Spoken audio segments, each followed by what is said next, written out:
ఏమిటి? ఆ అమ్మాయిని హత్య చేసింది నువ్వా? అవును సార్, నేనే చంపి తెలివిగా ఆ నేరం జగదీష్ మీదకి తోశాను. ఇష్టం లేని పెళ్లిని ఆపడం కోసమే ఈ పని చేశాను. కానీ నా చెల్లెలను ఎదిరించి జగదీష్ చేత తాళి కట్టించుకుంది. అందుకే నా చెల్లెల కోసం నిజాన్ని ఒప్పుకుని నేను లొంగిపోతున్నాను. సార్, జగదీష్కి శిక్ష పడకూడదు సార్. ఆ ఉరితాడు నా మెడకు బిగించండి సార్. ఏం భయపడకు, ఒక నిర్దోషిని కాపాడటం మా బాధ్యత. నేను ఇప్పుడే మా పై అధికారులకు ఫోన్ చేసి మాట్లాడతాను. ప్లీజ్ తొందరగా కొట్టుకెళ్దాం, పదండి. సాక్షి చేతిలో ఉండగా ఆలస్యం దేనికి? టైం అయిపోతుంటే ఇంత తాపీగా కూర్చున్నారేంటి?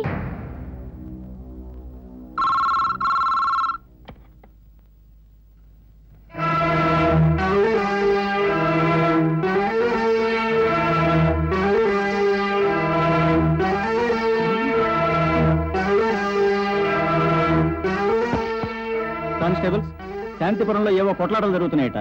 మీరంతా వెంటనే అక్కడికి వెళ్ళండి. ఏమైంది?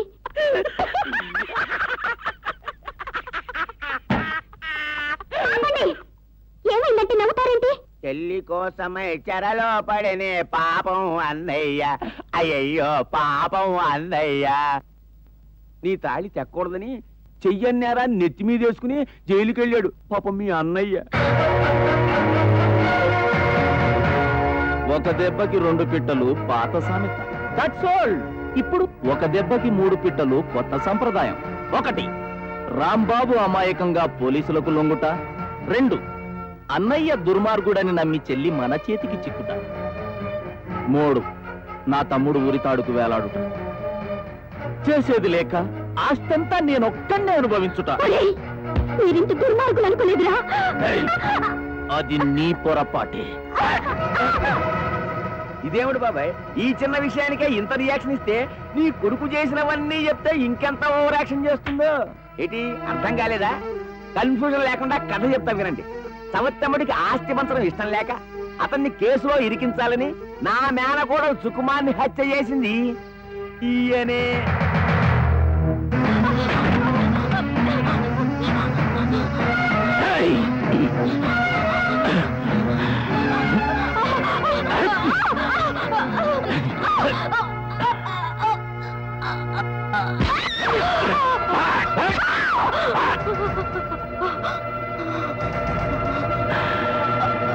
ఆస్తి కోసం తప్పలేదు.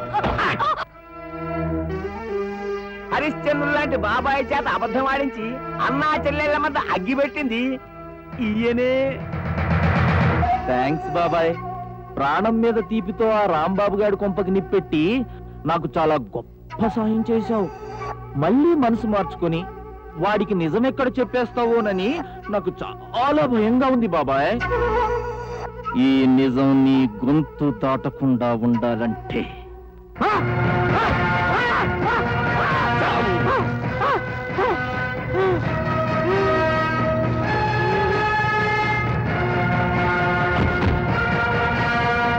జగదీశం జైలుకి, బాబాయిని కైలాసానికి పంపించింది ఈయనే.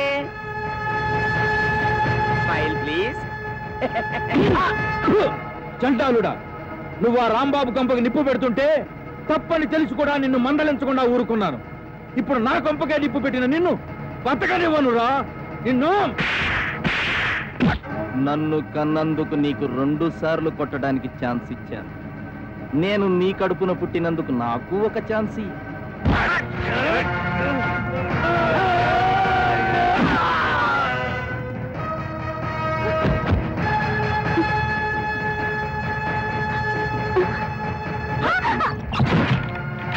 ఎక్కడికి పోతావే? తప్పుకో. నీ నాటకం నిజమేనని దేవుళ్ళంటే నా అన్నయ్యని అనుమానించాను. ఇంకెక్కడన్నే? పోలీసుల చేతిలో నీ అన్న, చట్టం చేతిలో నీ మొగుడు, ఇప్పుడు నా చేతిలో.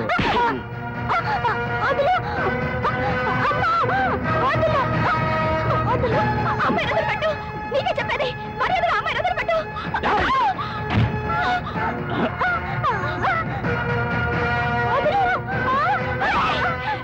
మర్యాదగా అమ్మాయిని వదిలిపెట్టు. నువ్వెంత నీచుడివైనా మొగుడువని ఇన్నాళ్ళు నీ పాపలు భరిస్తూ వచ్చాను. ఇప్పుడు తాళి తెంచైనా సరే ఈ అమ్మాయి నన్ను కాపాడతాను.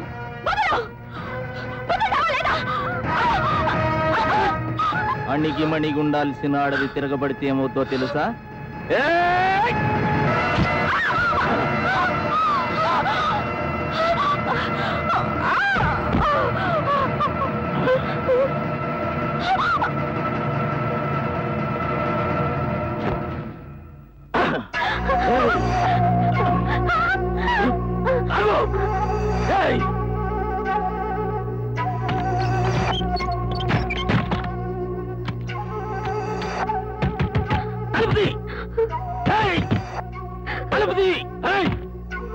మణిపాల్ అయ్యా, దీని సంగతి నువ్వు చూసుకో, ఆ రాంబాబు గారి సంగతి నేను చూస్తా.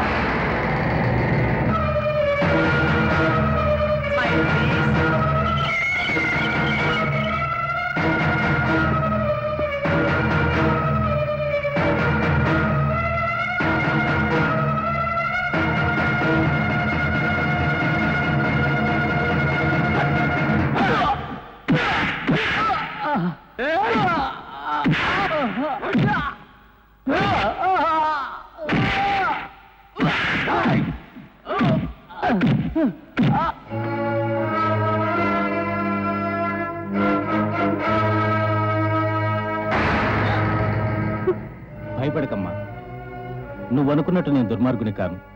ఇన్నాళ్ళు ఈ చంద్రం నమ్మిన బంటుగా ఎందుకున్నానో తెలుసా? ఆ రాక్షసుల వల్లే పెళ్లిపేట్ల మీద కూర్చోవలసిన నా చెల్లెలు వల్లకాటికి చేరింది. ఆ రోజు వాడిని కసి తీరా పొడిచి చంపాలనుకున్నాను. ఈ రోజు దాకా నాకు అవకాశం రాలేదు. ఇప్పుడు మరో చెల్లి బ్రతుకు పాడైపోతుంటే చూస్తూ ఊరుకోను. వెళ్ళమ్మా, వెళ్ళి నీ అన్నయ్యని కాపాడుకో.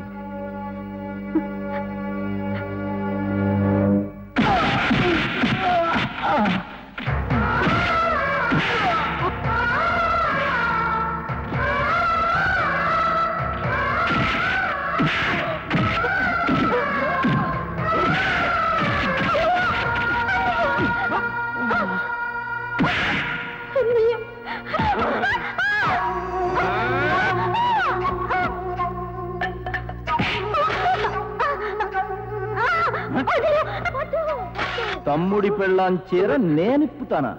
చిచ్చి చిచ్చి, నువ్వే ఇప్పుకుంటావు. ఎలా సార్? ఎలా?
Smile please.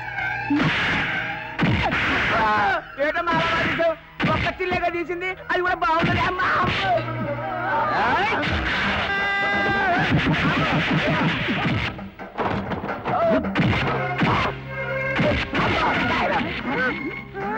Smile please.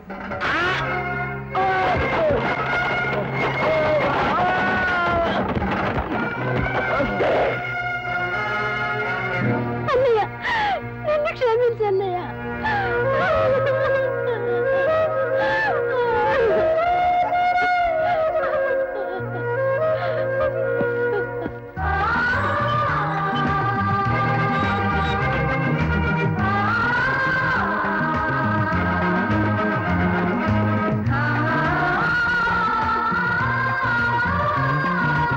అరే ఏమిటిది, లేవండి. నన్ను క్షమించు బావా. దేవుళ్ళంటే నేను అనుమానించాను, అన్నరాని మాట్లాడినాను. నన్ను క్షమించన్నయ్యా. నేనే తప్పు చేయలేదని ఇప్పటికైనా మీరిద్దరూ నమ్మితే నాకదే చాలు. రాంబాబు, నేను నీ కుటుంబానికి ఇంత ద్రోహం చేసినా నువ్వు నా బిడ్డ ప్రాణం కాపాడావు. చిన్నవాడివైనా నీకు. మావయ్య, అవన్నీ ఇప్పుడు ఎందుకు? పదండి పోదాం. అదిరిపోయి మంచి ముహూర్తం పెట్టించుకొచ్చా. ముహూర్తమా? దేనికి? మన శోభనానికి. ఆ రోజుల్లో ముందు పెళ్లి తర్వాతే శోభనం, అలాంటిది ఇక్కడ అంతా రివర్సు.